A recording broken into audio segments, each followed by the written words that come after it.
Good morning. Good morning, Miss.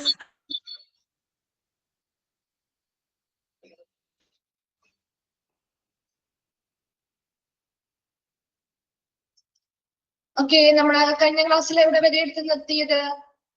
Abbreviation start ചെയ്തോ? ഇല്ല, വെനി puncture കഴിഞ്ഞോടത്തോളം എടുത്തു. Okay. Good morning, ma'am.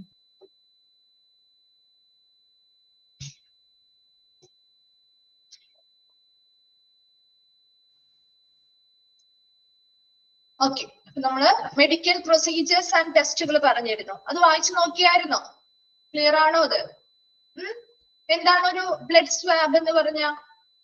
എന്താണ് ഒരു ബ്ലഡ് സ്വാബ്?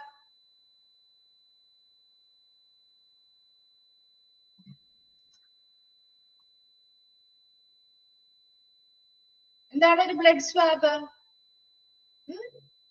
വായിച്ചു നോക്കിയായിരുന്നു?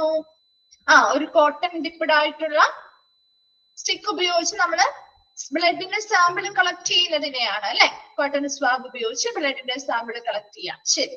വെനി പങ്ക്ചർ എന്ന് പറഞ്ഞാൽ എന്താ? എന്താണ് വെനി പങ്ക്ചർ?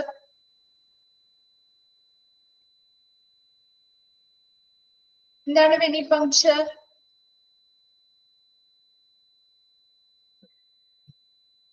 വെയിനിൽ നിന്നും ബ്ലഡ് വലിച്ചെടുക്കുന്ന ഒരു പ്രൊസീജിയർ ആണ് അല്ലെ? Blood from vein drawing, vein from എന്താണ് ബ്ലഡ് എന്ത് ചെയ്യുന്ന ഡ്രോ ചെയ്തെടുക്കുന്നതിനെയാണ് വെനി പങ്ക്ചർ എന്ന് പറയുന്നത്. Okay. Sternotomy. സ്റ്റെർണോട്ടോമി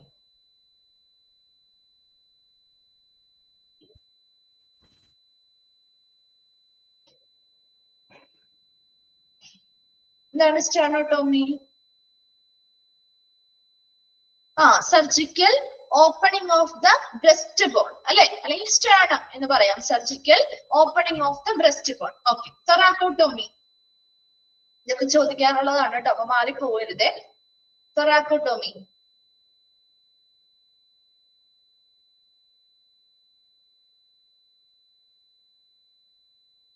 surgery on the chest cavity. Very good. Surgery on the chest cavity. Okay. ഇപ്പൊ ലംബാർ പങ്ക്ചർ ഒക്കെ നമുക്കറിയാം അല്ലെ? ലംബാർ പങ്ക്ചർ ഒക്കെ ഓൾറെഡി പറഞ്ഞതാണ് അല്ലെ? ഷാമ്പയിൻ ടാപ്പിലൊക്കെ പറഞ്ഞതല്ലേ? ക്ലിയർ ആണല്ലോ? നെക്സ്റ്റ് ഭാഗത്തേക്ക് പോവാണ് കേട്ടോ. നെക്സ്റ്റ് വൺ ആണ് അബ്രീവിയേഷൻസ്. സ്പൈനൽ ടാപ്പ് എന്നറിയപ്പെടുന്നു. അതാണ് കൂടുതലും ചോദിച്ചു കണ്ടിരിക്കുന്നത് കേട്ടോ. ഓക്കെ. അപ്പൊ നെക്സ്റ്റ് നമ്മള് അബ്രീവിയേഷൻസിലേക്ക് കിടക്കാണ്. ഓൾറെഡി കുറെ അബ്രീവിയേഷൻസ് നിങ്ങൾ പഠിച്ചിട്ടുണ്ടാവും അല്ലെ? മെഡിക്കൽ ടെർമിനോളജിയിൽ പഠിച്ചിട്ടില്ലേ? ഒത്തിരി അബ്രീവിയേഷൻസ് പഠിച്ചിട്ടുണ്ട് അല്ലെ? അപ്പൊ അതിൽ ഉൾപ്പെടുന്ന കുറെ എണ്ണമൊക്കെ ഇതിൽ വരുന്നുണ്ട് കേട്ടോ. കുറച്ചൊക്കെ നമുക്ക് ഫെമിലിയർ ആയിട്ടുള്ളതാണ്, കുറച്ച് ചിലവ മാത്രം നമുക്ക് അത്ര ഫെമിലിയർ അല്ലാത്തവയുണ്ട് കേട്ടോ. ഓക്കെ. അപ്പൊ നമുക്ക് സ്റ്റാർട്ട് ചെയ്യാം. അപ്പൊ അതിൽ ഫസ്റ്റ് വരുന്നത് ALOC, അതായത് അക്യൂട്ട് ലോസ് ഓഫ് കോൺഷ്യസ്നെസ്. എന്ന് വെച്ചാൽ എന്താണ് അക്യൂട്ട് ലോസ് ഓഫ് കോൺഷ്യസ്നെസ്? ഇതിന്റെ എല്ലാത്തിന്റെയും എല്ലാ അബ്രീവിയേഷൻസ് പഠിക്കുക. അതിന്റെ എക്സ്പാൻഡഡ് ഫോമും വൃത്തിയായിട്ട് പഠിച്ചു വെക്കണം കേട്ടോ. ഇപ്പൊ ഓരോ അബ്രീവിയേഷൻസും കൂടുതലും അബ്രീവിയേഷൻസ് എക്സ്പാൻഡ് ചെയ്തിട്ടുള്ള ഫോമാണ് ചോദിച്ചു കണ്ടിരിക്കുന്നത് കേട്ടോ. അതല്ലാതെ ഇതേ ഒരു ടേം തന്നിട്ട് അക്യൂട്ട് ലോസ് ഓഫ് കോൺഷ്യസ്നെസിന്റെ അബ്രീവിയേറ്റഡ് ഫോം ഏതാണ് എന്നതിനുപരി ഈ അബ്രീവിയേറ്റഡ് ഫോം എന്തിനെ സ്റ്റാൻഡ് ചെയ്യുന്നു, അല്ലെങ്കിൽ അതിന്റെ ഫുൾ ഫോം എന്താണ് എന്ന രീതിയിലാണ് കൂടുതലും ക്വസ്റ്റ്യൻസ് കണ്ടിരിക്കുന്നത്. അതുകൊണ്ട് തന്നെ ഓരോന്നിന്റെയും ഷോർട്ട് ഫോമോ അതിന്റെ എക്സ്പാൻഡഡ് ഫോം കൃത്യമായിട്ടുള്ള ടേംസ് ഏതാണെന്ന് മനസ്സിലാക്കി വെക്കണം കേട്ടോ.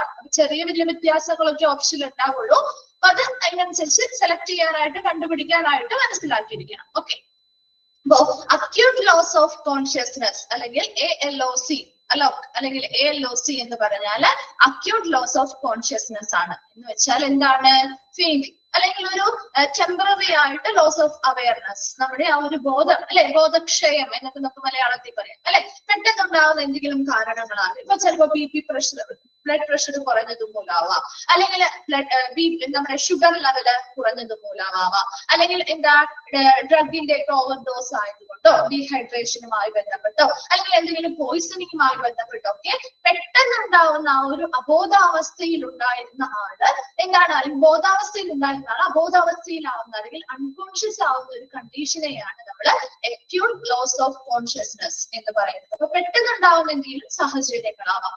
ബ്ലഡ് പ്രഷർ കുറയുന്നത് കുറയുന്നതാവാം, ഷുഗർ ലെവൽ കുറയുന്നതാവാം, ഡീഹൈഡ്രേഷൻ ആവാം, പോയിസണിങ് ആവാം, അല്ലെങ്കിൽ എന്തെങ്കിലും രീതിയിലുള്ള ഡ്രഗ് ഓവർ യൂസോ കാര്യങ്ങളോ ഒക്കെ വന്നുവരാം. പെട്ടെന്ന് എന്ത് ചെയ്യുന്നു, നമ്മുടെ ആ ഒരു അവയർനെസ് നഷ്ടമാവുന്ന അല്ലെങ്കിൽ ഒരു ബോധക്ഷയം സംഭവിക്കുന്ന അവസ്ഥയാണ് അക്യൂട്ട് ലോസ് ഓഫ് കോൺഷ്യസ്നെസ് അല്ലെങ്കിൽ അലോ എന്ന് പറയുന്നത്. ക്ലിയർ ആണോ? ഓക്കെ, നെക്സ്റ്റ് വൺ ആണ്, അടുത്തതാണ് ASA. ASA എന്ന് പറഞ്ഞാൽ the abbreviation for acetyl salicylic acid. ഒന്ന് അണ്ടർലൈൻ ചെയ്തിട്ടേ, എന്താണ് അതിന്റെ ASAയുടെ അബ്രീവിയേറ്റഡ് ഫോം? എന്തിന്റെ അബ്രീവിയേറ്റഡ് ഫോം ASA എന്ന് പറയുന്നത്? Acetyl salicylic acid, commonly known as aspirin. കേട്ടിട്ടില്ലേ ആസ്പിരിൻ എന്ന് പറയുന്ന പേര്? കേട്ടിട്ടില്ലേ? ഇതൊരു ആന്റി ഇൻഫ്ലമേറ്ററി ഡ്രഗ് ആണ്. കേട്ടിട്ടുണ്ടോ ആസ്പിരിൻ? ഒരു ആന്റി ഇൻഫ്ലമേറ്ററി ഡ്രഗ് ആണ് അല്ലെ? ശരിയാണ്. പെയിൻ കില്ലർ ആയിട്ടൊക്കെ നമ്മുടെ ഫീവറിനോ ഇൻഫ്ലമേഷൻസോ അല്ലെങ്കിൽ പെയിനോ ഒക്കെ വരുമ്പോ അതിന് വേണ്ടിയിട്ട് നമ്മൾ ട്രീറ്റ്മെന്റിന് വേണ്ടി യൂസ് ചെയ്യുന്ന ഒരു ഡ്രഗ് ആണ് ആസ്പിരിൻ എന്ന് പറയുന്നത്. അപ്പൊ ആസ്പിരിൻ ശരിക്കും അതിന്റെ സയന്റിഫിക് നെയിം ആണ് അസറ്റൈൽ സാലിസിലിക് ആസിഡ്. അത് നമ്മൾ കോമൺ ആയിട്ട് അതിനെ അറിയപ്പെടുന്നത് ആസ്പിരിൻ എന്നാണ്. അപ്പൊ ആസ്പിരിന്റെ അല്ലെങ്കിൽ അസറ്റൈൽ സാലിസിലിക് ആസിഡിന്റെ അബ്രിവിയേറ്റഡ് ഫോം ആണ് ASA എന്ന് പറയുന്നത്. അപ്പൊ 3 ക്വസ്റ്റ്യൻ അവിടെ നിന്ന് വരാം കേട്ടോ.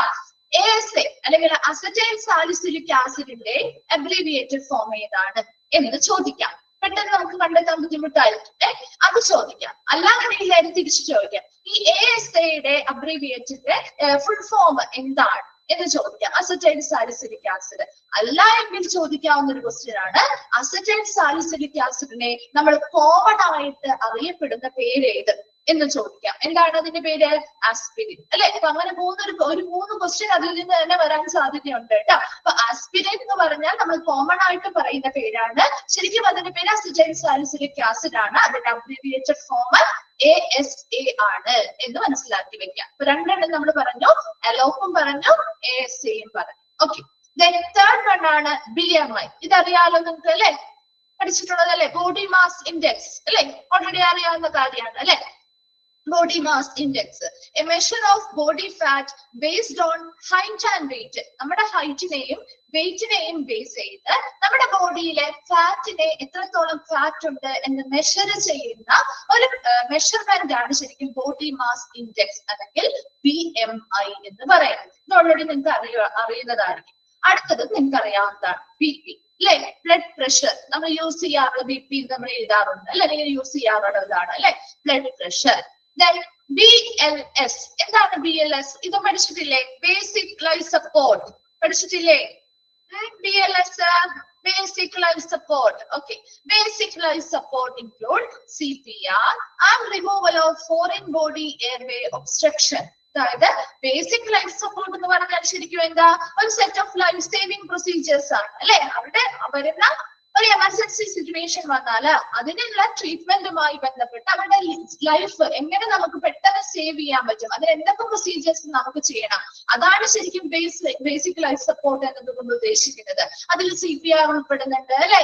അത് removal of foreign body airway obstruction, അവരുടെ എയർവേയുമായി ബന്ധപ്പെട്ട എന്തെങ്കിലും തടസ്സങ്ങൾ നേരിടുന്നു, എന്തെങ്കിലും ഫോറിൻ ബോഡീസ് അതിൽ എന്താണ് ഇൻക്ലൂഡഡ് ആയിട്ടുണ്ട്, അല്ലെങ്കിൽ അതുമൂലമാണ് ഒരു തടസ്സം അനുഭവപ്പെടുന്നതെങ്കിൽ അത് റിമൂവ് ചെയ്യുക. അങ്ങനെയുള്ള ഒരുപാട് പ്രൊസീജിയേഴ്സ് ആണ് ഈ ഒരു ബേസിക് ലൈഫ് സപ്പോർട്ടിൽ വരുന്നത്. അപ്പൊ ആ ഒരു ബേസിക് ലൈഫ് സപ്പോർട്ട് എന്ന് പറയുന്നത് ഒരു സെറ്റ് ഓഫ് പ്രൊസീജിയേഴ്സ് ആണ്, ഒരു ലൈഫ് സേവിംഗ് പ്രൊസീജിയേഴ്സ് ആണ്. ആ ഒരു ലൈഫ് സേവിംഗ് പ്രൊസീജിയേഴ്സ് വഴി നമുക്ക് ഈ പറഞ്ഞ പോലെ ആ ഒരു വ്യക്തിയുടെ ജീവൻ രക്ഷിക്കാൻ ആവശ്യമായിട്ടുള്ള ഒരു എമർജൻസി സിറ്റുവേഷൻ വന്നാൽ എങ്ങനെ നമുക്ക് അവരുടെ ആ ഒരു പേഷ്യന്റിന്റെ ലൈഫ് സേവ് ചെയ്യാൻ പറ്റും, അതിനു വേണ്ടിയുള്ള ഒരു സെറ്റ് ഓഫ് പ്രൊസീജിയേഴ്സ് ആണ്. ഇതിൽ CPR, അതുപോലെ തന്നെ ഈ പറയുന്ന പോലെ എയർവേയുടെ ഒബ്സ്ട്രക്ഷൻസ് അല്ലെങ്കിൽ തടസ്സവുമായി ബന്ധപ്പെട്ട് എന്തെങ്കിലും ഫോറിൻ പാർട്ടിക്കിൾസ് അതിൽ അടിഞ്ഞുകൂടി എന്നോട് പറയണോ? പറഞ്ഞുതരാം കേട്ടോ. ഇപ്പൊ എന്താണ് അതിന്റെ ഒരു തടസ്സം നേരിടുകയാണെങ്കിൽ അതൊക്കെ റിമൂവ് ചെയ്യുക, അങ്ങനെയുള്ള ഒരു ബേസിക് സെറ്റ് ഓഫ് പ്രൊസീജിയേഴ്സ് ഇതിൽ ഉൾപ്പെടുന്നുണ്ട്. അപ്പൊ നമ്മൾ 4 എണ്ണമാണ് പറഞ്ഞത്. അലോ എന്ന് പറഞ്ഞാൽ അക്യൂട്ട് ലോസ് ഓഫ് കോൺഷ്യസ്നെസ് അല്ലെ? ഒരു ടെമ്പററി ആയിട്ട് അല്ലെങ്കിൽ ഒരു താൽക്കാലികമായിട്ട് അവരുടെ ആ ഒരു ബോധാവസ്ഥയിൽ നിന്നും ബോധാവസ്ഥ അല്ലെങ്കിൽ ഒരു അബോധാവസ്ഥയിലേക്ക് പോകുന്ന ഒരു കണ്ടീഷനാണ് അക്യൂട്ട് ലോസ് ഓഫ് കോൺഷ്യസ്നെസ് അല്ലെങ്കിൽ ബോധക്ഷയം എന്ന് നമുക്ക് പറയാൻ പറ്റും. ഇനി ASA എന്ന് പറഞ്ഞാൽ the abbreviation for acetyl salicylic acid. ആ പേര് തന്നെ acetyl S salicylic, A acid, acetyl salicylic acid. അപ്പൊ അത് നമ്മൾ കോമൺ ആയിട്ട് ഈ അസറ്റൈൽ സാലിസിലിക് ആസിഡിനെ നമ്മൾ കോമൺ ആയിട്ട് വിളിക്കുന്ന പേരാണ് ആസ്പിരിൻ. ഇതൊരു ആന്റി ഇൻഫ്ലമേറ്ററി ഡ്രഗ് ആണ്. നമ്മുടെ പെയിന് വേണ്ടി, ഫീവറിന്, ഇൻഫ്ലമേഷനുമായി ബന്ധപ്പെട്ടൊക്കെ നമ്മൾ ഉപയോഗിക്കുന്ന ഒരു ആന്റി ഇൻഫ്ലമേറ്ററി ഡ്രഗ് ആണ് ആസ്പിരിൻ എന്ന് പറയുന്നത്. അപ്പൊ ആസ്പിരിൻ നമ്മൾ കോമൺ ആയിട്ട് വിളിക്കുന്ന പേരാണ്. അതിന്റെ ശരിക്കുമുള്ള പേര് എന്ന് പറയുന്നത് അസറ്റൈൽ സാലിസിലിക് ആസിഡ് ആണ്. അതിന്റെ അബ്രീവിയേറ്റഡ് ഫോം എന്ന് പറയുന്നത് ASA ആണ്. ക്ലിയർ ആണോ ആതിര? ഓക്കെ. ദെൻ BP എന്ന് പറഞ്ഞാൽ blood pressure, BMI body mass index അല്ലെ, നമ്മുടെ ഹൈറ്റിനെയും ബോഡിയുടെ ഹൈറ്റിനെയും വെയിറ്റിനെയും ബേസ് ചെയ്തുകൊണ്ട് ബോഡിയിൽ എത്രത്തോളം ഫാറ്റ് ഉണ്ട് എന്ന് മെഷർ ചെയ്യുന്ന ഒരു പ്രൊസീജിയർ ആണ് body mass index. Then BLS എന്ന് പറഞ്ഞാല് ബേസിക് ലൈഫ് സപ്പോർട്ട് എന്ന് പറയുന്നത് സെറ്റ് ഓഫ് ലൈഫ് സേവിംഗ് പ്രൊസീജിയറുകളാണ്. അതിൽ ഉൾപ്പെടുന്നതാണ് CPR.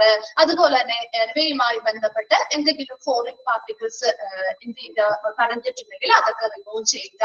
അങ്ങനെ ആ വരുന്ന എമർജൻസി കണ്ടീഷനുള്ള പേഷ്യന്റിന്റെ ജീവൻ രക്ഷിക്കുക. അതിനു വേണ്ടിയുള്ള ഒരു സെറ്റ് ഓഫ് പ്രൊസീജിയേഴ്സ് ആണ് BLS, ബേസിക് ലൈഫ് സപ്പോർട്ട് എന്ന് പറയുന്നത്. ക്ലിയർ ആണോ? ഇത്രയും ഈ 5 എണ്ണം പറഞ്ഞത് ഓക്കെ ആണോ? ഓക്കെ. അടുത്തത് CAT സ്കാൻ കേട്ടിട്ടുണ്ടോ? CAT സ്കാൻ, CT സ്കാൻ കേട്ടിട്ടില്ലേ? കമ്പ്യൂട്ടർ ആക്സിയൽ ടോമോഗ്രഫി അല്ലെങ്കിൽ another form of diagnostic imaging. ഇത് എന്ത് തന്നെയാണ്?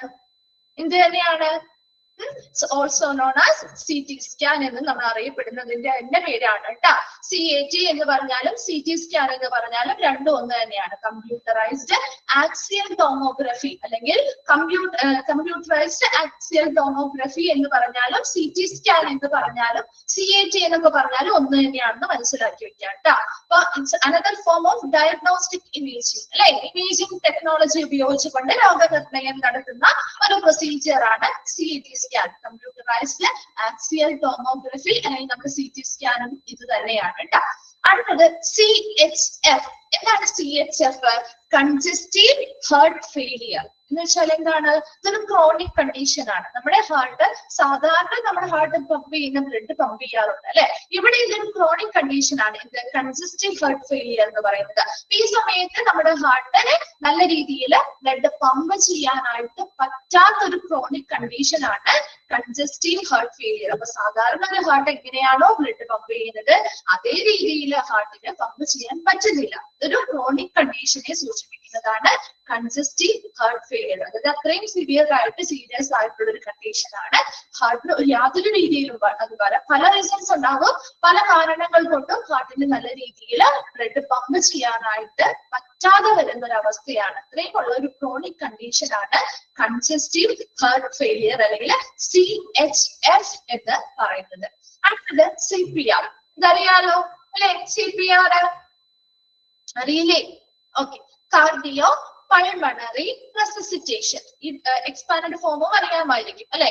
കാർഡിയോ പൾമണറി റെസസിറ്റേഷൻ ഒരു ലൈഫ് സേവിംഗ് ടെക്നിക് ആണ് അല്ലെ. ഇത് നമ്മുടെ ബേസിക് ലൈഫ് സപ്പോർട്ട് പറഞ്ഞ പോലെ തന്നെ അതിലൊക്കെ ഉൾപ്പെടുന്ന ഒരു ലൈഫ് സേവിംഗ് പ്രൊസീജിയർ അല്ലെങ്കിൽ ഒരു ടെക്നിക് ആണ്.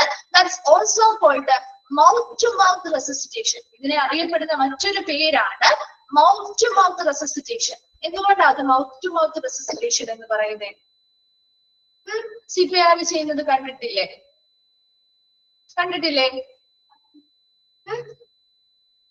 നമ്മുടെ വായിലൂടെ അല്ലെ കൃത്രിമ ശ്വാസം കൊടുക്കാറുണ്ട്. ശരിയാണ് അല്ലെ? കൃത്രിമ ശ്വാസം കൊടുക്കാറുണ്ട് അല്ലെ.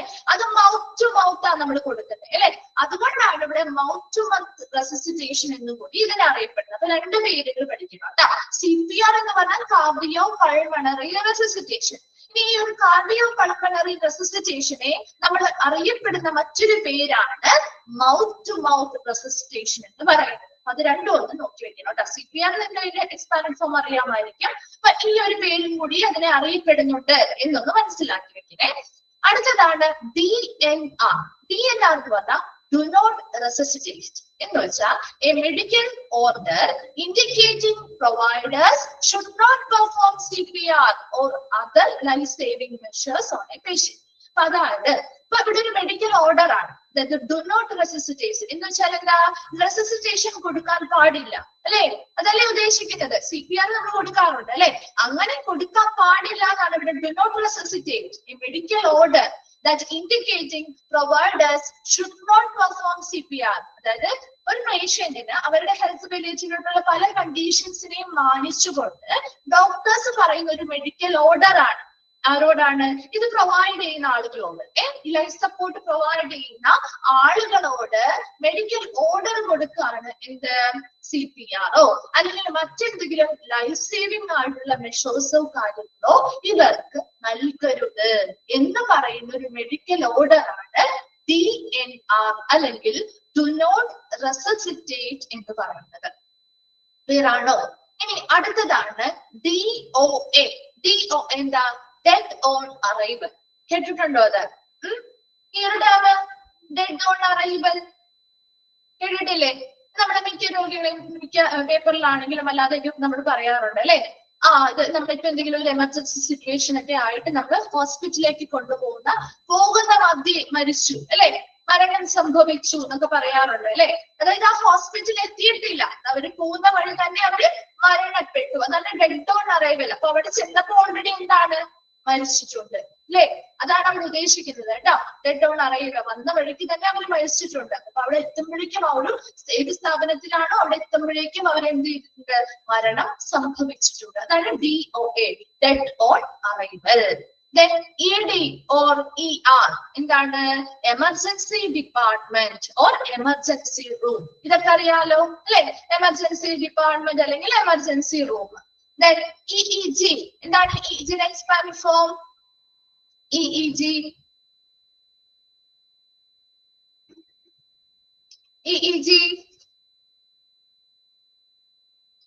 എക്സ്പാൻഡ് ഫോം എന്താ, electro encephalogram. Very good, electro encephalogram അല്ലെ. അപ്പൊ അതറിയാത്തവരുണ്ടെങ്കിൽ ഒന്ന് എഴുതി വെക്കണം കേട്ടോ. EEG expand form electro encephalogram ട്ടോ. അതറിയാത്തവരുണ്ടെങ്കിൽ നോട്ട് ചെയ്യണേ. EEG measures the brain activity. എന്താ, ബ്രെയിൻ ആക്ടിവിറ്റി അല്ലെ, നമ്മുടെ ബ്രെയിനുമായി ബന്ധപ്പെട്ട പ്രവർത്തനങ്ങളെ മെഷർ ചെയ്യുന്ന ഒരു ടെസ്റ്റ് ആണ് EEG എന്ന് പറയുന്നത് അല്ലെ, ഇലക്ട്രോ എൻസെഫലോഗ്രാം. അപ്പൊ അതിന് എക്സ്പാൻഡ് ഫോം തന്നിട്ടില്ല, അപ്പൊ അതുകൊണ്ടൊന്ന് നോട്ട് ചെയ്ത് വെക്കണം കേട്ടോ. ചെയ്തോ? നെക്സ്റ്റ് പറയട്ടെ സർ. അടുത്തതാണ് EKG or ECG. ECG അറിയാലോ അല്ലെ, ഇലക്ട്രോ കാർഡിയോഗ്രാം അല്ലെ. Electro cardiogram records the electrical signals in the heart. നമ്മുടെ ഹാർട്ടുമായി ബന്ധപ്പെട്ട ഇലക്ട്രിക്കൽ പ്രവർത്തനങ്ങൾ എങ്ങനെയാണ് എന്ന് റെക്കോർഡ് ചെയ്യുന്ന ഒരു ടെസ്റ്റ് ആണ് ഇലക്ട്രോ കാർഡിയോഗ്രാം. നെക്സ്റ്റ് പറയുന്നത് EMS, എമർജൻസി മെഡിക്കൽ സർവീസ്. ഇതും പഠിച്ചിട്ടില്ലേ ഈ ഒരു term, EMS emergency medical service അല്ലെ. ഓക്കെ, അപ്പൊ ഒന്നുകൂടി നോക്കാട്ടെ നമുക്ക്. നമ്മൾ BLS പ്രാവശ്യം പറഞ്ഞു നിർത്തിയത് കേട്ടോ. CAT സ്കാൻ എന്ന് പറഞ്ഞാൽ ശരിക്കും നമ്മൾ എന്താണ്, നമ്മുടെ also known as CT scan, നമ്മുടെ കമ്പ്യൂട്ടറൈസ്ഡ് ആക്സിയൽ ടോമോഗ്രഫി അല്ലെങ്കിൽ CT സ്കാൻ എന്ന് പറഞ്ഞാലും രണ്ടും ഒന്ന് തന്നെയാണ്. നമ്മുടെ ഇമേജിംഗ് ടെക്നോളജി ഉപയോഗിച്ചുകൊണ്ട് രോഗനിർണയം നടത്തുന്ന ഒരു പ്രൊസീജിയർ ആണ്. CHF എന്ന് പറഞ്ഞാൽ കൺജസ്റ്റീവ് ഹാർട്ട് ഫെയിലിയർ. ഇതൊരു ക്രോണിക് കണ്ടീഷൻ ആണ്. നമ്മുടെ ഹാർട്ടിന് ആവശ്യമായ രീതിയിൽ, നമ്മുടെ ബോഡിക്ക് ആവശ്യമായ രീതിയിലുള്ള ബ്ലഡ് പമ്പ് ചെയ്യാൻ പറ്റാത്ത ഒരു കണ്ടീഷൻ ആണ് എന്ത്, കൺജസ്റ്റീവ് ഹാർട്ട് ഫെയിലിയർ അല്ലെങ്കിൽ ഹാർട്ട് ഫെയിലിയർ അല്ലെങ്കിൽ നമ്മളൊരു ക്രോണിക് കണ്ടീഷൻ ആണ് CHF എന്ന് പറയുന്നത്. ദെൻ CPR എന്ന് പറഞ്ഞാൽ കാർഡിയോ പൾമണറി റെസിസിറ്റേഷൻ. ഇത് നമുക്ക് എന്താ, ശരിക്കും ഒരു ലൈഫ് സേവിംഗ് ടെക്നിക്ക് തന്നെയാണ്. ഇതിനെ അറിയപ്പെടുന്ന മറ്റൊരു പേരാണ് മൗത്ത് ടു മൗത്ത് റെസിസിറ്റേഷൻ എന്ന് പറയുന്നത്. അടുത്തത് DNR എന്ന് പറഞ്ഞാൽ ഡു നോട്ട് റെസിസിറ്റേറ്റ് എന്നാണ്. അതായത് റെസിസിറ്റേറ്റ് ചെയ്യാൻ പാടില്ല. Medical order indicating providers should not perform CPR or other life-saving measures on a patient. ഇതൊരു മെഡിക്കൽ ഓർഡർ ആണ്. വരുന്ന ആ ഒരു പേഷ്യന്റിന് എന്ത് ചെയ്യാൻ പാടില്ല, യാതൊരുവിധ ലൈഫ് സേവിംഗ് പ്രൊസീജിയേഴ്സോ അല്ലെങ്കിൽ CPRോ പെർഫോം ചെയ്യാൻ പാടില്ല എന്ന് പറയുന്ന ഒരു മെഡിക്കൽ ഓർഡർ ആണ് DNR. Then DOA, dead on arrival. Then ED or ER, emergency department or emergency room. EEG, electroencephalogram, അല്ലേ നമ്മുടെ ബ്രെയിനിന്റെ ആക്ടിവിറ്റിയെ മെഷർ ചെയ്യുന്ന ടെസ്റ്റ് ആണ്. ECG, electrocardiogram, അല്ലെ records the electrical signals in the heart. ഹാർട്ടിലെ ഇലക്ട്രിക്കൽ സിഗ്നൽസിനെ record ചെയ്യുന്ന ഏതാണ് ചോദിക്കുന്നത്? CHF. ഓക്കെ, ഇത് കൂടി പറഞ്ഞുതരാം കേട്ടോ. EMS എന്ന് പറഞ്ഞാൽ എമർജൻസി മെഡിക്കൽ സർവീസ്. CHF എന്ന് പറഞ്ഞാൽ നമ്മുടെ കൺജസ്റ്റീവ് ഹെർട്ട് ഫെയിലിയർ ആണ്. എന്ന് വെച്ചാൽ ഇതൊരു ക്രോണിക് കണ്ടീഷനാണ്, ഇത് വളരെ സിവിയർ ആയിട്ടുള്ള ഒരു കണ്ടീഷനാണ്. അവിടെ നമ്മുടെ ഹാർട്ട് നോർമൽ ആയിട്ട് എങ്ങനെ ബ്ലഡ് പമ്പ് ചെയ്യുന്നുണ്ടോ അതേ രീതിയിൽ നമ്മുടെ ബോഡിയിലേക്ക് ഹാർട്ടിനെ തീരെ ഒട്ടും എന്ത് ചെയ്യാൻ പറ്റുന്നില്ല, ബ്ലഡ് പമ്പ് ചെയ്യാൻ പറ്റാത്ത ഒരു ക്രോണിക് കണ്ടീഷനെയാണ് കൺജസ്റ്റീവ് ഹാർട്ട് ഫെയിലിയർ എന്ന് പറയുന്നത്. ക്ലിയറായോ? ഓക്കെ, നമ്മൾ അടുത്ത പേജിലേക്ക് പോവാണ്. നെക്സ്റ്റ് വൺ ആണ് HR, ഹാർട്ട് റേറ്റ്. കേട്ടിട്ടില്ലേ? ഹാർട്ട് റേറ്റ് അല്ലെങ്കിൽ നമ്മൾ പൾസ് റേറ്റ് എന്നൊക്കെ പറയാറുണ്ട് അല്ലെ? Express that's beats per minute. എങ്ങനെയാ നമ്മൾ പറയാറ്? ഒരു മിനിറ്റില് ഇത്ര ബീറ്റ്, അങ്ങനെയല്ലേ പറയുന്നത്? ആണോ? ഓക്കെ, അതിനു മുൻപ് നമ്മൾ പഠിച്ചിട്ടുണ്ടായിരുന്നല്ലോ, ഒരു അഡൽട്ടിന് എത്ര ബീറ്റ് ആണ് ഒരു മിനിറ്റിൽ ഉണ്ടാവുക? ഒരു റേഞ്ച് പഠിച്ചിരുന്നില്ലേ? പഠിച്ചിരുന്നോ? ഓർക്കുന്നോ? ഒരു നോർമൽ റേഞ്ച് നമ്മൾ 72 ആണ്. 120യോ? 120 ഏതിലാ പഠിച്ചേ? പ്രഷർ അല്ലേ 120 പഠിച്ചേ? ആണോ? പ്രഷറിന്റെ റേഞ്ച് അല്ലേ 120 പഠിച്ചേ? ബിപിയുടെ റേഞ്ച് അല്ലേ നമ്മൾ പഠിച്ചേ? എത്രയാ? 62. എത്രയാ പഠിച്ചത്? ഞാൻ നോട്ട്സ് ഇട്ടാലോ ഓർമ്മ വരുള്ളോ? 72 ആണ് റേഞ്ച്. ശരിയാണ്, 72 ആണ് റേഞ്ച്. ഇനി 72 ആണ്. 72 എന്ന് പറയുന്നത് നമ്മളൊരു ആവറേജ് എടുക്കുന്നതാണ്. ഒരാൾക്ക് ശരിക്കും ഒരു അഡൽട്ട് ആണെങ്കിൽ ഒരു 72 ആണ്. നമുക്കൊരു റേഞ്ച് പറഞ്ഞിരുന്നു, ഓർക്കുന്നുണ്ടോ? Okay, normal sinus rhythm, normal heart beat pattern എത്രയാണ്? Between 16 and 18 beats per minute in an adult. മറന്നുപോയോ? നോർമൽ സൈനസ് റിതം എന്നൊരു ടേമിൽ പഠിച്ചില്ലേ? 60 to 80 ആണ് റേഞ്ച് കേട്ടാ. ആ ഒരു റേഞ്ചിനുള്ളിലാണെങ്കിൽ അതൊരു നോർമൽ റേഞ്ച് ആയിട്ട് നമ്മൾ കൂട്ടുന്നത്. ഒരു 72 എന്ന് പറയുന്നത് നമ്മളൊരു ആവറേജ് റേഞ്ച് എടുക്കുന്നതാണ്. അതിൽ ചിലപ്പോൾ ചില ആളുകളുടെ ഹെൽത്ത് റിലേറ്റഡ് ആയിട്ട് പ്രായമാവുന്നതനുസരിച്ച് അല്ലെങ്കിൽ അവർക്ക് മറ്റെന്തെങ്കിലും അസുഖങ്ങളൊക്കെ ആണെങ്കിൽ ചെറിയ വ്യത്യാസങ്ങൾ വരാം. അപ്പൊ ഒരു 60 മുതൽ 80 വരെ നമ്മളൊരു നോർമൽ റേഞ്ച് ആയിട്ട് കണക്കാക്കും. അതിന് കൂടിയാലോ അല്ലെങ്കിൽ കുറഞ്ഞപ്പോഴൊക്കെയാണ് കുറച്ചുകൂടി ബുദ്ധിമുട്ടായിട്ടുള്ള ഒരു കണ്ടീഷൻ ആണെന്ന് നമ്മൾ മനസ്സിലാക്കുന്നത് കേട്ടോ. മാറിപ്പോയത് കേട്ടോ. നോർമൽ സൈനസ് റിതം എന്നൊരു ടേമിൽ നമ്മൾ പഠിച്ചിട്ടുള്ള കാര്യമാണ്. ഓക്കെ, അപ്പോ HR, ഹാർട്ട് റേറ്റ് അല്ലെ, expressed as beats per minute. ഒരു മിനിറ്റിൽ എത്ര ബീറ്റ് എന്നാണ് നമ്മൾ എക്സ്പ്രസ് ചെയ്യുന്നത്. Then KUB എന്ന് വെച്ചാൽ എന്താ? Kidney, ureter and bladder. അതായത് kidney, ureter, bladder. It's an X-ray commonly used for diagnosing abdominal pain. ഇതൊരു എക്സ്റേ അല്ലെങ്കിൽ ഒരു അൾട്രാസൗണ്ട് ഇമേജിംഗ് പ്രൊസീജിയർ ആണ് ഈ KUB എന്ന് പറയുന്നത്. അതായത് എന്തുമായി ബന്ധപ്പെട്ട പ്രൊസീജിയർ ആയിരിക്കും? അപ്പോ ഏത് ഓർഗനുമായി ബന്ധപ്പെട്ടതാണ്? മെഡിക്കൽ ക്ലാസ് എടുത്തല്ലോ മിസ്, ഉണ്ടായിരുന്നില്ലേ അന്ന്?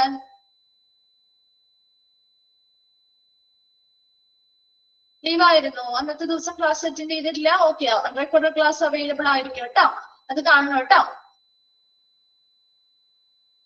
ഓക്കെ, അപ്പൊ നോക്കിയേ, കിഡ്നി, യൂറീറ്റർ ആൻഡ് ബ്ലാഡർ. അപ്പൊ നമ്മുടെ കിഡ്നിയുമായി ബന്ധപ്പെട്ട് അല്ലെ, നമ്മുടെ കിഡ്നിയുമായി ബന്ധപ്പെട്ട് അല്ലെങ്കിൽ യൂറിനറി സിസ്റ്റവുമായി ബന്ധപ്പെട്ട് നമ്മൾ ചെയ്യുന്ന ഒരു പ്രൊസീജിയർ, ഒരു ടെസ്റ്റ് ആണ് KUB എന്ന് പറയുന്നത്. അത് ഒന്നില്ലെങ്കിൽ ഒരു എക്സ്റേ അല്ലെങ്കിൽ ഒരു അൾട്രാസൗണ്ട് ഇമേജിംഗ് പ്രൊസീജിയർ ആണ്. അപ്പൊ എന്തിനു വേണ്ടിയാണ്? Commonly used for diagnosing abdominal pain. നമ്മുടെ അബ്ഡോമിനൽ പെയിൻ ഇപ്പൊ നമുക്കറിയാം, ഒരു യൂറിനറി സിസ്റ്റവുമായി ബന്ധപ്പെട്ട എന്തെങ്കിലും അസുഖങ്ങൾ നമ്മളെ ബാധിച്ചു കഴിഞ്ഞാൽ നമുക്ക് ഉണ്ടാവുന്ന ഒരു ബുദ്ധിമുട്ടാണ് അബ്ഡോമിനൽ പെയിൻ ഇല്ലേ? വരില്ലേ? അബ്ഡോമിനൽ പെയിന് വരാം അല്ലെ? അത് വന്നാണ് അപ്പൊ ചിലപ്പോ എന്തെങ്കിലും പലതരത്തിലുള്ള രോഗങ്ങൾ ഉണ്ടാവും. ഇപ്പൊ കിഡ്നി സ്റ്റോണുമായി ബന്ധപ്പെട്ടാവാം, ബ്ലാഡർ സ്റ്റോൺ ആവാം, അല്ലെങ്കിൽ യൂറിനറി ട്രാക്ട് ഇൻഫെക്ഷൻസ് ആവാം.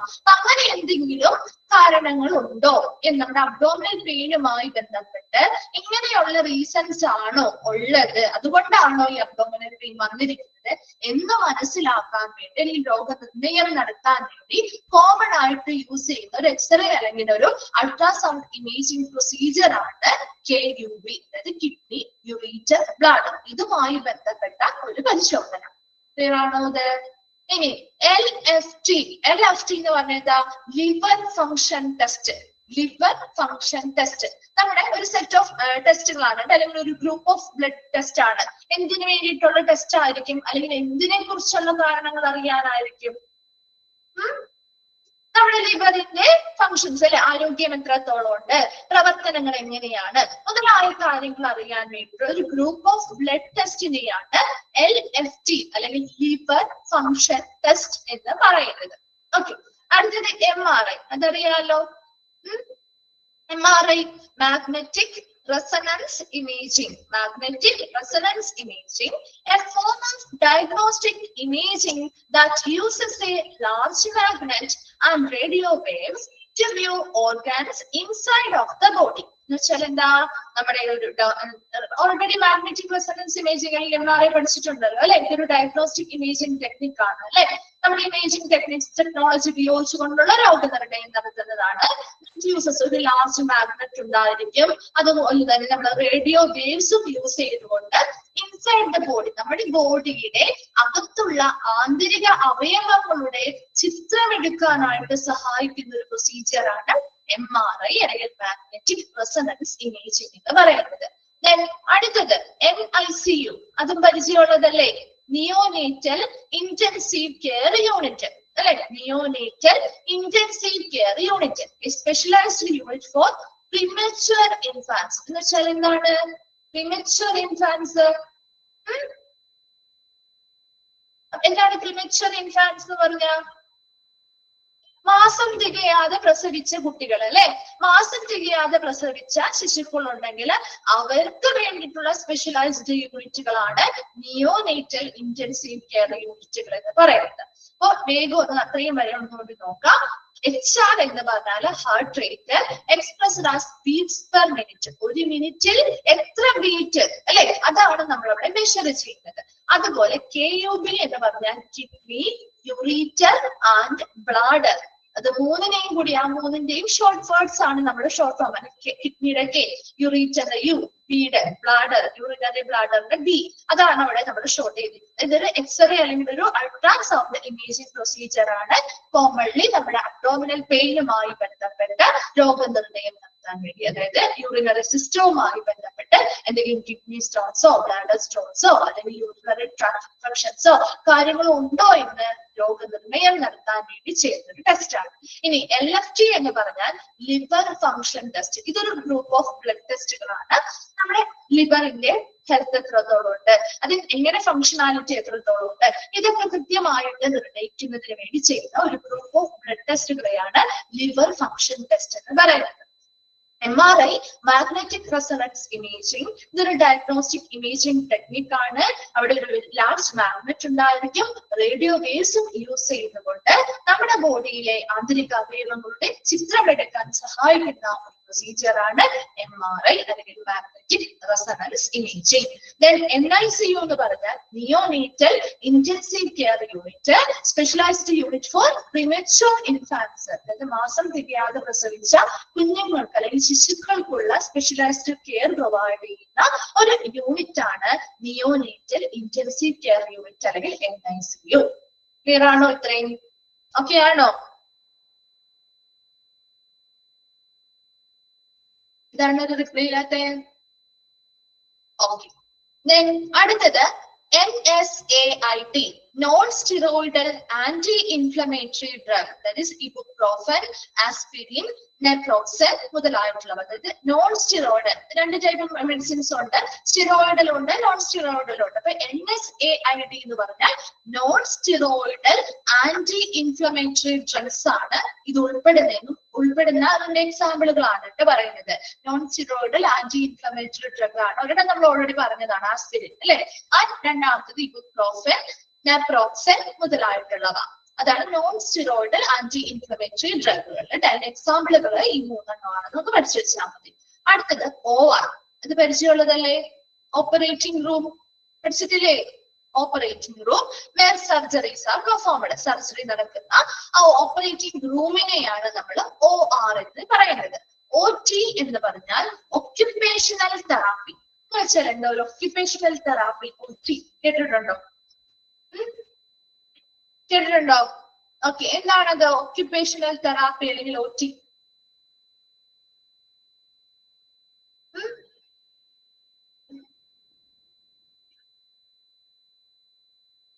ജസ്റ്റ് കേട്ടിട്ടേ ഉള്ളൂ അതോ പരിചയമുണ്ടോ എന്താണെന്നുള്ളത്?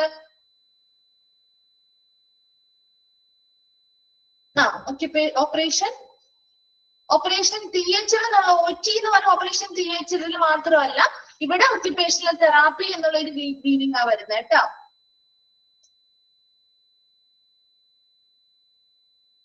ഓക്കെ, എന്ന് പറഞ്ഞേ. ശരിക്കും ഈ ഒക്യുപേഷണൽ തെറാപ്പി ഒരു ഹെൽത്ത് പ്രൊഫഷൻ ആണ്. അതെ, ഡെയിലി ആക്ടിവിറ്റീസ്. Very good. ഒരു ഹെൽത്ത് കെയർ പ്രൊഫഷൻ ആണ് കേട്ടോ. ഒരു ഹെൽത്ത് കെയർ പ്രൊഫഷനിൽ ഇവരെന്തിനു വേണ്ടി ഹെൽപ്പ് ചെയ്യുന്നു? ഇൻഡിവിജ്വൽസ്. ഇപ്പൊ ഏത് ഏജിലുള്ള ആളുകളെയാണെങ്കിലും ഇവർ സഹായിക്കും. ഈ ഒരു ഹെൽത്ത് കെയർ പ്രൊഫഷനിലുള്ള ആളുകൾ സഹായിക്കും. എന്തിനു വേണ്ടിയിട്ടാ? ഡിഫിക്കൽട്ടി, അവർക്ക് ചിലപ്പോ അവരുടെ രോഗവുമായി പലതരത്തിലുള്ള രോഗാവസ്ഥകളുണ്ട്. പല പരിക്കുകളേറ്റവരായിരിക്കും, അല്ലെങ്കിൽ പലതരത്തിലുള്ള രോഗങ്ങളായിട്ടുള്ളവരായിരിക്കും, അല്ലെങ്കിൽ പല വൈകല്യങ്ങളുള്ളവരുണ്ടാവും. അപ്പൊ അവർക്കൊക്കെ അവരുടെ ഡെയിലി ആയിട്ടുള്ള ലിവിങ്സ്, അതായത് ഇപ്പൊ അവർക്ക് ഡ്രസ് ചെയ്യാനായിട്ട് അല്ലെ, അവർക്ക് നമുക്ക് ദിവസേന ചെയ്യുന്ന കുറെ കാര്യങ്ങളാണ് അല്ലെ. നമുക്ക് ഡ്രസ് ചെയ്യുക, നമുക്ക് ബാത്തിങ് അല്ലെ, കുളിക്കുക, അതുപോലെ തന്നെ ഭക്ഷണം കഴിക്കുക, ഈറ്റിംഗ്, അങ്ങനെയുള്ള അവരുടെ ഡെയിലി ലിവിങ് അല്ലെങ്കിൽ ഡെയിലി ആയിട്ടുള്ള ആക്ടിവിറ്റീസിനെ അവർക്ക് ചെയ്യാൻ ബുദ്ധിമുട്ടുണ്ടാകും അല്ലെ. അതെന്തുകൊണ്ടാണ്? അവർക്ക് എന്തെങ്കിലും രോഗങ്ങൾ ഉണ്ടാവാം, അല്ലെങ്കിൽ എന്തെങ്കിലും ഡിസബിലിറ്റീസ് വൈകല്യങ്ങൾ ഉണ്ടാവാം, അല്ലെങ്കിൽ എന്തെങ്കിലും പരിക്ക് പറ്റിയത് കൊണ്ടാവാം. അപ്പൊ അങ്ങനെ ഏത് ഏജിലുള്ള ആളുകളും ഇതിന് ബുദ്ധിമുട്ടുന്നുണ്ടെങ്കിൽ അങ്ങനെയുള്ള ഏജ് ആണ് ഇപ്പൊ ഓൾഡ് ഏജ് ആയവർക്കാണ് കൂടുതലും, അങ്ങനെയുള്ളവർക്കാണ് കേട്ടോ. അങ്ങനെയുള്ള എല്ലാ ആളുകളെയും സപ്പോർട്ട് ചെയ്യുന്ന അല്ലെങ്കിൽ അവർക്കൊരു ഹെൽപ്പ് നൽകുന്ന ഒരു ഹെൽത്ത് കെയർ പ്രൊഫഷൻ ആണ് ഒക്യുപേഷണൽ തെറാപ്പി എന്ന് പറയുന്നത്. ഓക്കെ, അടുത്തത് അറിയാലോ. Psychiatry refers to psychiatry practice or the psychiatric ward. അല്ലെ, നിങ്ങൾ പഠിച്ചിട്ടുള്ളതല്ലേ? ഓൾറെഡി നമ്മൾ പഠിച്ചിട്ടുണ്ടല്ലോ അല്ലെ. ഈ ഒരു ടേം കാണുമ്പോൾ എല്ലാവർക്കും മനസ്സിലാവും അല്ലെ. സൈക്യാട്രി അല്ലെങ്കിൽ സൈക്യാട്രിക് വാർഡിലേക്ക് നമ്മൾ റെപ്രസെന്റ് ചെയ്യാൻ അല്ലെങ്കിൽ റെഫർ ചെയ്ത് വരുന്ന ഒരു ടേം ആണ് സൈക്ക് എന്ന് പറയുന്നത്. Then PT, physical therapy. കേട്ടിട്ടില്ലേ? PT, physical therapy.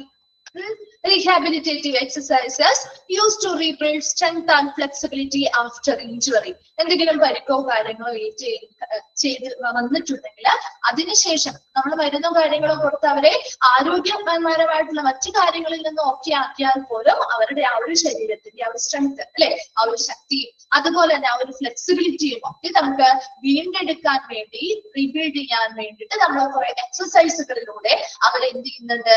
അവരെ ആ ഒരു നോർമൽ കണ്ടീഷനിലേക്ക് തിരിച്ചു വരാൻ വേണ്ടി ചെയ്യുന്ന പ്രൊസീജിയേഴ്സ് ആണ് ഫിസിക്കൽ തെറാപ്പി എന്ന് പറയുന്നത്. RX ഇത് പഠിച്ചിട്ടുണ്ടല്ലോ. RX short hand four prescription അല്ലെ. പ്രിസ്ക്രിപ്ഷൻ യൂഷ്വലി ഫോർ മെഡിക്കേഷൻ, മരുന്നുമായി ബന്ധപ്പെട്ട പ്രിസ്ക്രിപ്ഷനുമായി ബന്ധപ്പെട്ടാണ് സാധാരണ RX യൂഷ്വലി ഉപയോഗിക്കാറ്. But can also signify another treatment, അല്ലെങ്കിൽ മറ്റെന്തെങ്കിലും ട്രീറ്റ്മെന്റിനെയും ചിലപ്പോൾ മറ്റു ചികിത്സയെയും ചിലപ്പോൾ സൂചിപ്പിക്കാറുണ്ട്. പക്ഷെ കോമൺ RX ഉപയോഗിക്കുന്നത് എന്തിനു വേണ്ടിയിട്ടാണ്? പ്രിസ്ക്രിപ്ഷൻ എന്നൊരു ടേമിൽ തന്നെയാണ് കേട്ടോ. ലാസ്റ്റ് വൺ ആണ് UBAR A, അതായത് യൂറിൻ അനാലിസിസ്. എന്താണ് യൂറിൻ അനാലിസിസ് എന്ന് പറഞ്ഞാല് A process of testing patient urine for signs of kidney failure. എന്തെങ്കിലും കിഡ്നി ഫെയിലിയർ വന്നിട്ടുണ്ടോ, അല്ലെങ്കിൽ അവരുടെ ബോഡിയിൽ ഡീഹൈഡ്രേഷൻ നടന്നിട്ടുണ്ടോ, ഡയബറ്റീസ് ഉണ്ടോ, ഈ അണ്ടർ നറിഷ്മെന്റ് അല്ലെ, ന്യൂട്രീഷൻ ആവശ്യമായിട്ട് കിട്ടിയിട്ടില്ല, അണ്ടർ നറിഷ്ഡ് ആണോ, അല്ലെങ്കിൽ അവരുടെ യൂറിനറി ബ്ലാഡറുമായി ബന്ധപ്പെട്ടോ കിഡ്നിയുമായി ബന്ധപ്പെട്ടോ എന്തെങ്കിലും ഇൻഫെക്ഷൻസ് ഉണ്ടായിട്ടുണ്ടോ, അതിന്റെയൊക്കെ സൂചന കിട്ടുന്നതിന് വേണ്ടിയിട്ട് ഇവരൊരു ടെസ്റ്റ് ഓഫ് യൂറിൻ, വരുന്ന പേഷ്യന്റിന്റെ യൂറിൻ ടെസ്റ്റ് ചെയ്യുന്ന ഒരു പ്രോസസ് ആണ് യൂറിൻ അനാലിസിസ് എന്ന് പറയുന്നത്. ആ ഒരു പ്രൊസീജിയർ അല്ലെങ്കിൽ ആ ഒരു process of test testing the patient urine. Urine എന്തിനു വേണ്ടിയാണ് ടെസ്റ്റ് ചെയ്യുന്നത്? അവരുടെ യൂറിൻ സിസ്റ്റവുമായി ബന്ധപ്പെട്ട് അല്ലെങ്കിൽ കിഡ്നിയുമായി ബന്ധപ്പെട്ട് അവർക്ക് എന്തെങ്കിലും ഫെയിലിയർ ഉണ്ടായിട്ടുണ്ടോ, അല്ലെങ്കിൽ ഡീഹൈഡ്രേഷൻ സംഭവിച്ചിട്ടുണ്ടോ, ഡയബറ്റിസ് ഉണ്ടോ, അല്ലെ? നമുക്ക് യൂറിൻ ടെസ്റ്റ് ചെയ്ത് ഇതൊക്കെ അറിയാൻ പറ്റും, അല്ലെ? അണ്ടർ നറിഷ്മെന്റ് ആണോ, അല്ലെങ്കിൽ ബ്ലാഡറോ കിഡ്നിയുമായി ബന്ധപ്പെട്ട് ഇൻഫെക്ഷൻസ് ഉണ്ടോ, അതൊക്കെ കണ്ടുപിടിക്കാൻ വേണ്ടി അവരുടെ യൂറിൻ ടെസ്റ്റ് ചെയ്യുന്ന ഒരു പ്രോസസ്സിനെയാണ് യൂറിനാലിസിസ് അല്ലെങ്കിൽ URA എന്ന് പറയുന്നത്. ഒന്നുകൂടി മിസ് പറയാം, കിട്ടാത്തതുണ്ടെങ്കിൽ നമ്മൾ ശ്രദ്ധിക്കണം കേട്ടോ. NSAID വരെ നമ്മൾ ഓൾറെഡി പറഞ്ഞതായിരുന്നു. NSAID എന്ന് പറഞ്ഞാൽ non steroidal anti inflammatory drug. ഇതിന് എക്സാമ്പിളുകളാണ് ibuprofen, aspirin, naproxen. Then OR എന്ന് പറഞ്ഞാൽ operating room where surgeries are performed. Surgery നടത്തുന്ന ഓപ്പറേറ്റിംഗ് റൂമിനെയാണ് നമ്മൾ OR എന്ന് സൂചിപ്പിക്കുന്നത്. OT എന്ന് പറഞ്ഞാല് പറഞ്ഞുതരാം കേട്ടോ. OT എന്ന് പറഞ്ഞാൽ ഒക്യുപേഷണൽ തെറാപ്പി. ഇതൊരു ഹെൽത്ത് കെയർ പ്രൊഫഷൻ ആണ്. ഇത് ആരെ സഹായിക്കുന്നതിന് വേണ്ടിയിട്ടുള്ളതാ? എല്ലാ ഏജിലുമുള്ള, അതായത് ഇപ്പൊ എന്തെങ്കിലും ഇഞ്ചറി വന്നോ, അല്ലെങ്കിൽ ഒരു ഇൽനസ് രോഗാവസ്ഥയിലോ, അല്ലെങ്കിൽ എന്തെങ്കിലും ഡിസബിലിറ്റി അല്ലെങ്കിൽ വൈകല്യങ്ങളോ കാരണം അവരുടെ ബുദ്ധിമുട്ട്, അതായത് ദിവസേനയുള്ള കാര്യങ്ങൾ ചെയ്യാൻ ബുദ്ധിമുട്ടുന്ന ആളുകൾക്ക്, എല്ലാ ഏജിലുമുള്ള ആളുകൾക്ക് അത് ഓവർകം ചെയ്യാനായിട്ട് അവരെ സഹായിക്കുന്ന ഒരു പ്രൊഫഷനാണ് ഒക്യുപേഷണൽ തെറാപ്പി അല്ലെങ്കിൽ ഹെൽത്ത് കെയർ പ്രൊഫഷൻ എന്ന് പറയുന്നത്. സൈറ്റ് എന്ന് പറഞ്ഞാൽ refers to സൈക്യാട്രി പ്രാക്ടീസ് അല്ലെങ്കിൽ സൈക്യാട്രിക് വാർഡിനെയാണ് അത് സൂചിപ്പിക്കുന്നത്.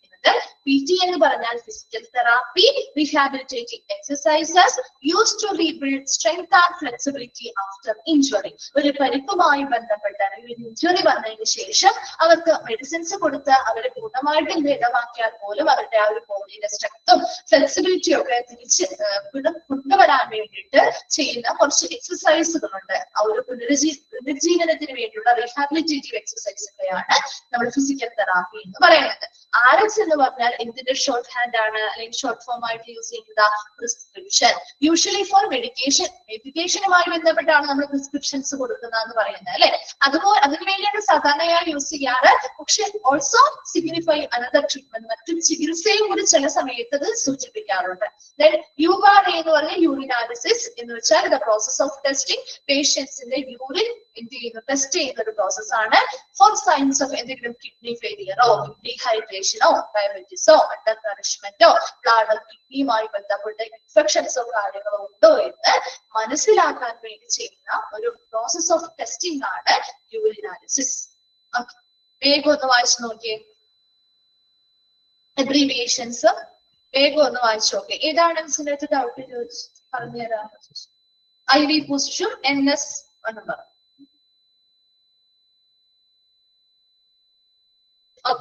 IV പുഷ് എന്ന് പറഞ്ഞാല് പറഞ്ഞുതരാം കേട്ടോ, ഇമ്പോർട്ടൻസ് പറഞ്ഞുതരാം കേട്ടോ. IV പുഷ് എന്ന് പറഞ്ഞാല് ഡയറക്റ്റ് റാപ്പിഡ് ഇഞ്ചക്ഷൻ. എക്സാമിൽ വരുന്നതെന്ന് പറഞ്ഞ് നമുക്ക് പറയാൻ പറ്റില്ല. നമ്മൾ മിസ് പറഞ്ഞില്ലേ, കാരണം ഏതൊരു ക്വസ്റ്റ്യൻ ഇതിൽ നിന്നും ചോദിക്കാം ഓൾറെഡി. കാരണം നിങ്ങൾക്ക് PG ഒരുപാട് ബ്രോഡായിട്ട് കൊടുത്തിരിക്കുന്നത്. അപ്പൊ നമുക്ക് ഇന്ന മേഖലയിൽ എന്ന് ഈ ഒരു ചാപ്റ്റർ പ്രത്യേകിച്ച് പറയാൻ പറ്റില്ല. കൂടുതലും കണ്ടിരിക്കുന്നത് മിസ് പറഞ്ഞുതരാം കേട്ടോ. ക്വസ്റ്റ്യൻസ് ഓൾറെഡി പ്രീവിയസ് ക്വസ്റ്റ്യൻ പേപ്പേഴ്സിൽ കണ്ടിരിക്കുന്ന റിപ്പീറ്റ് വന്നിട്ടുള്ളത് മിസ് പറഞ്ഞുതരാം. അതിനിടയിൽ നിന്ന് നമ്മൾ അത് മിസ് നിങ്ങൾ ടീച്ചേഴ്സ് പറയുമ്പോൾ നിങ്ങൾ അത് മാത്രം പിടിക്കരുത്. അതുകൊണ്ടാണ് ഞാൻ പറഞ്ഞു തരാൻ പഠിക്കുന്നത്. കാരണം അത് മാത്രം പഠിച്ചു വെച്ചാൽ ചിലപ്പോൾ അതിൽ നിന്നല്ലാതെ പുറമേ നിന്നും ഉൾപ്പെട്ട് ക്വസ്റ്റ്യൻസ് വന്നാൽ ചിലപ്പോൾ നിങ്ങൾ അത് എഴുതാൻ നിങ്ങൾക്ക് കിട്ടാതെ വരും. അതുകൊണ്ടാണ് എല്ലാം പഠിക്കണം എന്ന് പറയുന്നത് കേട്ടോ. പ്രത്യേകിച്ച് ഈ ഒരു ചാപ്റ്റർ എല്ലാ ടേംസും നമുക്ക് ക്വസ്റ്റ്യൻസ് ചോദിക്കാവുന്നതാണ്, അല്ലെ? അപ്പൊ അതുകൊണ്ട് തന്നെ ഏതിൽ നിന്ന് വരാമെന്ന് പ്രതീക്ഷിക്കണം. അതുകൊണ്ടാണ് കേട്ടോ. അപ്പൊ IV പുഷ് എന്ന് പറഞ്ഞ a direct rapid injection of medication delivered intravenously. നമ്മുടെ ഞരമ്പിലൂടെ പെട്ടെന്നും നേരിട്ടും നമുക്ക് നൽകുന്ന മരുന്നുകൾ, ഇഞ്ചക്ഷൻ നൽകുന്നതിനെ, മരുന്നുകളുടെ ഇഞ്ചക്ഷൻ നൽകുന്നതിനെയാണ് ഏതാണ്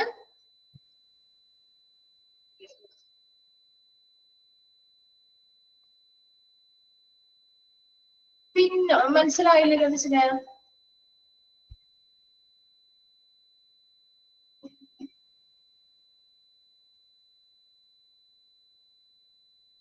ഒന്നുകൂടി ഒന്ന് പറയാമോ?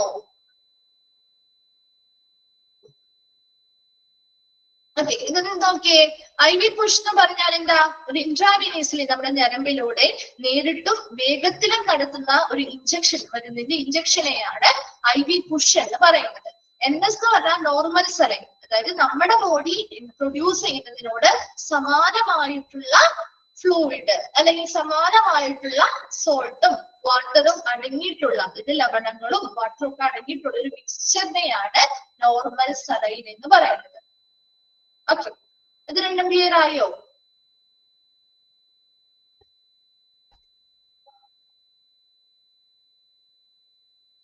Medical procedure test.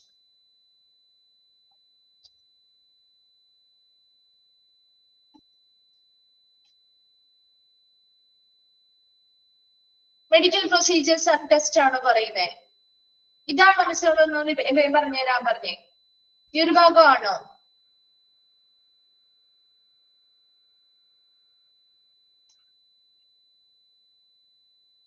Okay, blood culture എന്ന് പറഞ്ഞാൽ എന്താ? നമ്മുടെ ബ്ലഡിലുള്ള, അതായത് പേഷ്യന്റിന്റെ ബ്ലഡില് അസാധാരണമായിട്ട് എന്തെങ്കിലും ബാക്ടീരിയയോ ഫംഗസോ കാര്യങ്ങളോ ഉണ്ടോ എന്ന് കണ്ടെത്താൻ വേണ്ടി ചെയ്യുന്ന ഒരു ടെസ്റ്റ് ആണ് ബ്ലഡ് കൾച്ചർ ടെസ്റ്റ് എന്ന് പറയുന്നത്. ബ്ലഡ് ഗ്യാസ് ടെസ്റ്റ് എന്ന് പറയുമ്പോൾ ബ്ലഡിലുള്ള ഗ്യാസ് ഫേസ് കമ്പോണൻസ്, അതായത് ഓക്സിജൻ, കാർബൺ ഡൈ ഓക്സൈഡ്, അതിന്റെ pH ബാലൻസ് മുതലായവ എത്രത്തോളം ഉണ്ടെന്ന് അറിയാൻ വേണ്ടി ചെയ്യുന്ന ഒരു ടെസ്റ്റ് ആണ് ബ്ലഡ് ഗ്യാസ് ടെസ്റ്റ് എന്ന് പറയുന്നത്. ബ്ലഡ് പ്രഷർ എന്ന് പറഞ്ഞാൽ നമുക്ക് അറിയാവുന്നതാണ് അല്ലെ. ബ്ലഡ് എത്രത്തോളം നല്ല രീതിയിൽ ഒരു ബോഡി അല്ലെങ്കിൽ ആ ഒരു വ്യക്തിയുടെ ബ്ലഡ് എത്രത്തോളം നല്ല രീതിയിൽ സർക്കുലേറ്റ് ചെയ്യുന്നു, ബോഡിയിലൂടെ എത്രത്തോളം നല്ല രീതിയിൽ സർക്കുലേറ്റ് ചെയ്യുന്നത് മെഷർ ചെയ്യുന്നു. അതിന്റെ ആ ഒരു നോർമൽ ബ്ലഡ് പ്രഷറിന്റെ മെഷർമെന്റ് ആണ് 120/80. അതായത് ഒരു അഡൾട്ടിന് 120/80 എന്നാണ് ഒരു നോർമൽ ആയിട്ടുള്ള ഒരു ബ്ലഡ് പ്രഷർ റേഞ്ച് എന്ന് പറയുന്നത്.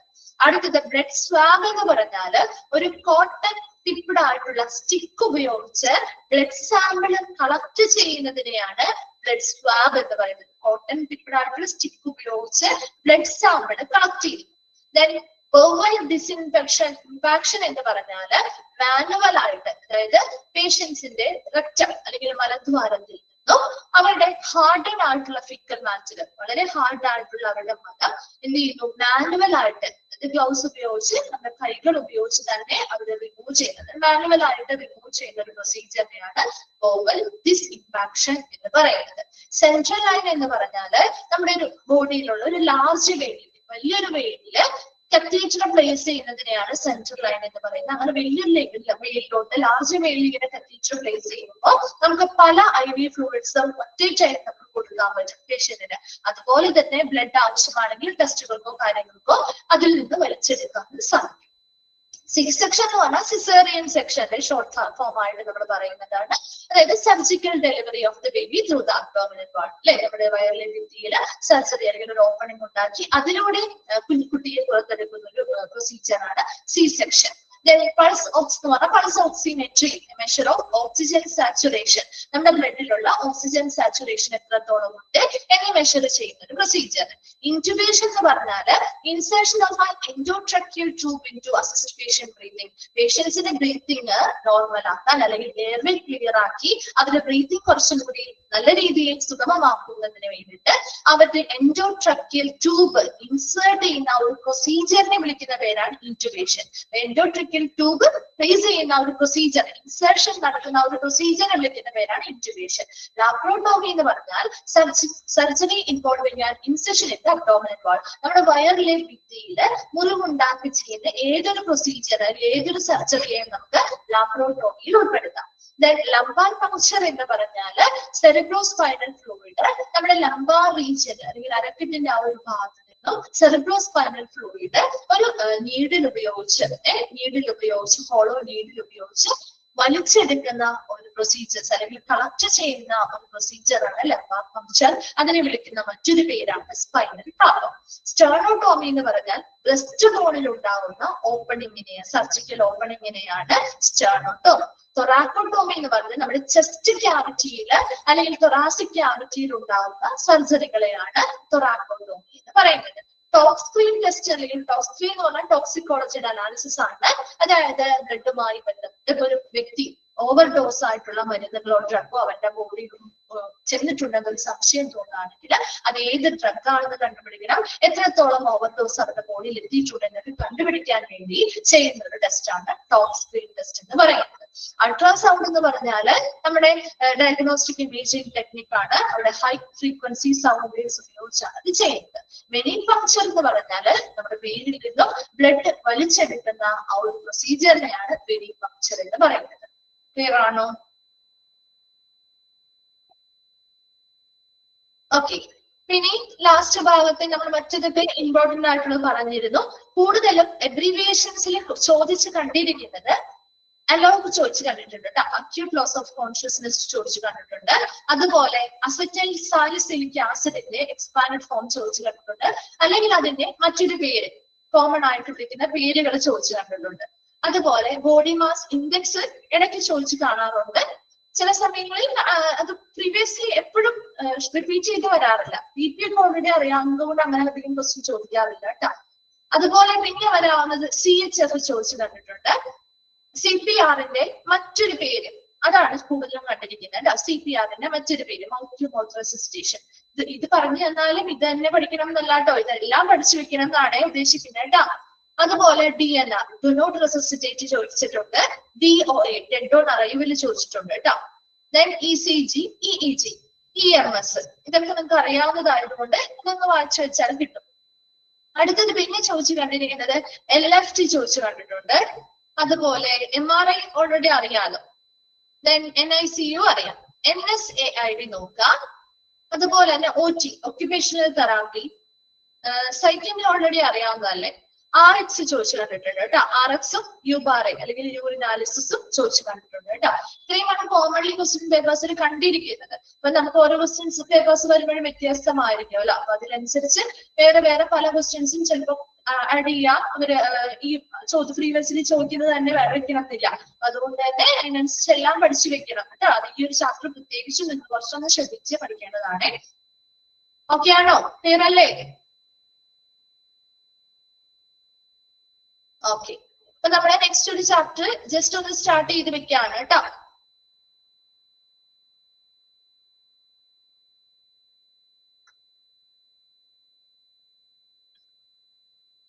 ഫിഫ്ത് ചാപ്റ്റർ ആണ്.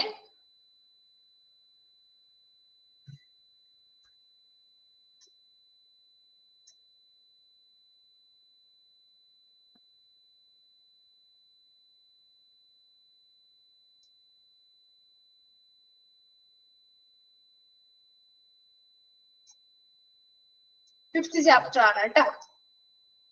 എന്താണ് സഹാന? റെക്കോർഡ് ക്ലാസ് ഉണ്ടാവോ കേട്ടോ. ആ റെക്കോർഡ് ക്ലാസ് കണ്ടിട്ട് ഡൗട്ട്സോ കാര്യങ്ങളോ ഉണ്ടെങ്കിൽ നെക്സ്റ്റ് ക്ലാസ്സിൽ വരുമ്പോൾ മിസ്സിന്റെ അടുത്ത് ചോദിച്ചാൽ മതി കേട്ടോ, പറഞ്ഞുതരേ. ഓക്കെ.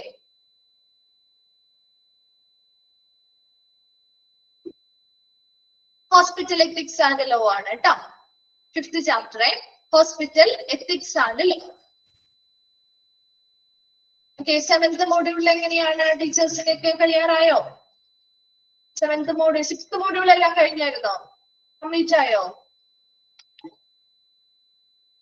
കഴിഞ്ഞിട്ടില്ല, കംപ്ലീറ്റ് ആയിട്ടില്ല. ഓക്കെ. ഏത് ടീച്ചറിനെയാണ് കംപ്ലീറ്റ് ആവാനുള്ളത്? ഒരുപാടുണ്ടോ ഇനി കംപ്ലീറ്റ് ആവാനായിട്ട്?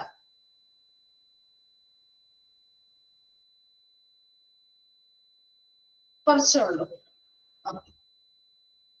സെവൻത് മോഡ്യൂൾ സ്റ്റാർട്ട് ചെയ്തിരുന്നോ? ആതിര മിസ്സിന്റെയാണ്. ഒരു ചാപ്റ്റർ ഫുള്ളുണ്ടോ?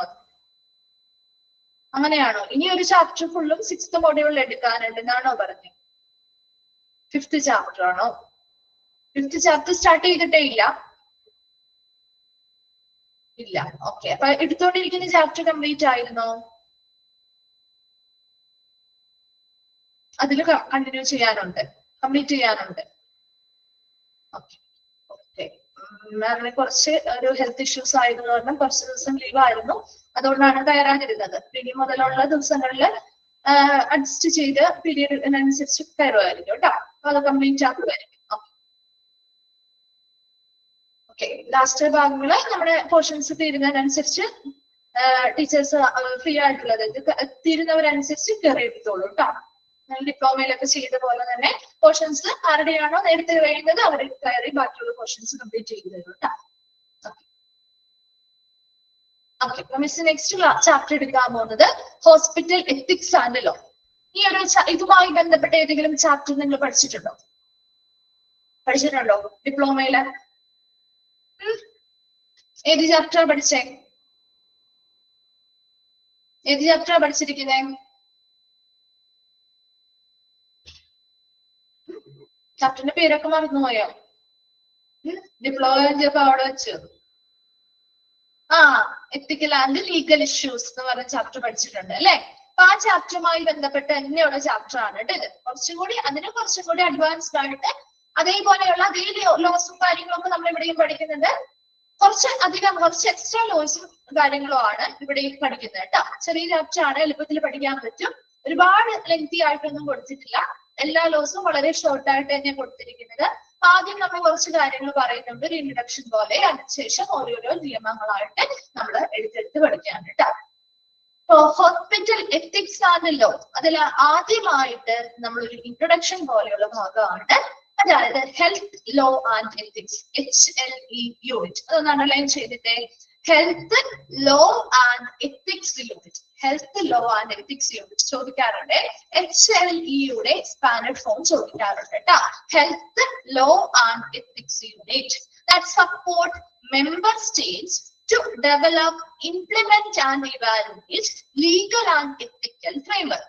ഈ ഒരു health law and ethics unit എന്ന് പറയുന്നത് ഇതിലെ ഇമ്പോർട്ടന്റ് ആയിട്ടുള്ള ഭാഗങ്ങള് ഈ പറയുന്ന ഭാഗത്ത് എപ്പോഴും ചോദിച്ചു കണ്ടിരിക്കുന്നവ ഏതൊക്കെയാണെന്ന് ഒന്ന് അണ്ടർലൈൻ ചെയ്യാൻ പറയുമ്പോൾ അത് ഇൻക്ലൂഡഡ് ആയിട്ടുള്ളതൊക്കെ ഒന്ന് അണ്ടർലൈൻ ചെയ്തിട്ടാ മതി കേട്ടോ. ഇതിൽ ഒരു ഇൻട്രൊഡക്ഷൻ ഭാഗമാണ്, അധികം ക്വസ്റ്റ്യൻസ് വരാറില്ല. ഈ HLE യൂണിറ്റ് ചോദിക്കാറുണ്ട്. ഹെൽത്ത് ലോ ആൻഡ് എന്താണ് എത്തിക്സ് യൂണിറ്റ് എന്ന് പറയുന്നത് HLE യൂണിറ്റ്, അല്ലെങ്കിൽ അതിന്റെ എക്സ്പാൻഡ് ഫോം ആണ് കൂടുതലും ചോദിച്ചു കണ്ടിരിക്കുന്നത്. ഇത് എന്തിനു വേണ്ടി ഈ ഒരു യൂണിറ്റ് പ്രവർത്തിക്കുന്നത്? സപ്പോർട്ട് മെമ്പർ സ്റ്റേറ്റ്, അതായത് ഈ HLE യൂണിറ്റിനുള്ളിൽ അടങ്ങിയിട്ടുള്ള അല്ലെങ്കിൽ ഉൾപ്പെട്ടിട്ടുള്ള അംഗരാജ്യങ്ങളും അതിൽ ഉൾപ്പെട്ടിട്ടുള്ള മെമ്പർ സ്റ്റേറ്റ്സ് അല്ലെങ്കിൽ അംഗരാജ്യങ്ങള് അവരുടെ രാജ്യവുമായി ബന്ധപ്പെട്ട അല്ലെങ്കിൽ അവിടുത്തെ സ്ഥാപനങ്ങളുമായി ബന്ധപ്പെട്ട ലീഗൽ ആൻഡ് എത്തിക്കൽ ഫ്രെയിംവർക്സ്, നിയമപരമായും ധാർമ്മികപരമായിട്ടുള്ള ചട്ടക്കൂടുകള് കൃത്യമായിട്ട് വിലയിരുത്താനും അത് വികസിപ്പിക്കാനും അതവിടെ നടപ്പിലാക്കാനും ഒരു പങ്കാളിത്തം അല്ലെങ്കിൽ ഒരു പിന്തുണയ്ക്കുന്ന ഒരു യൂണിറ്റ് ആണ് health law and ethics unit എന്ന് പറയുന്നത്. അപ്പൊ ഈ health unit and ethics unit അല്ലെങ്കിൽ health law and ethics unit അല്ലെങ്കിൽ HLE യൂണിറ്റ് എന്ന് പറയുന്നത് ഇതിൽ ഉൾപ്പെടുന്ന, അതായത് ആ ഒരു യൂണിറ്റിൽ ഉൾപ്പെടുന്ന എല്ലാ അംഗരാജ്യങ്ങളിലും അവരുടെ സ്റ്റേറ്റുമായി ബന്ധപ്പെട്ട് അല്ലെങ്കിൽ അവരുടെ രാജ്യവുമായി ബന്ധപ്പെട്ട് ഓരോ സംസ്ഥാനങ്ങളിലും എങ്ങനെ നിയമപരമായിട്ടും അതുപോലെ തന്നെ ധാർമ്മികപരമായിട്ടുള്ള ഒരു ചട്ടക്കൂടുകൾ എങ്ങനെ രൂപീകരിക്കണം, അതെങ്ങനെ ഡെവലപ്പ് ചെയ്യണം, അതെങ്ങനെ നമുക്ക് നടപ്പിലാക്കണം, അതെങ്ങനെ നമ്മുടെ മേൽനോട്ടം അല്ലെങ്കിൽ ഇവാലുവേഷൻ വിലയിരുത്തൽ നടത്തണം, അതിനു വേണ്ടിയുള്ള എല്ലാ പിന്തുണയും അല്ലെങ്കിൽ സപ്പോർട്ടും നൽകുന്ന ഒരു യൂണിറ്റ് ആണ് health law and ethics unit എന്ന് പറയുന്നത്. And this is accomplished by collaborating across a broad range of programs such as a health governance and health and rights, health services, communicable diseases, non-communicable എന്നാണ് കേട്ടോ, അവിടെ non ആണ്, non-communicable diseases and health through the life course and emergencies and disasters.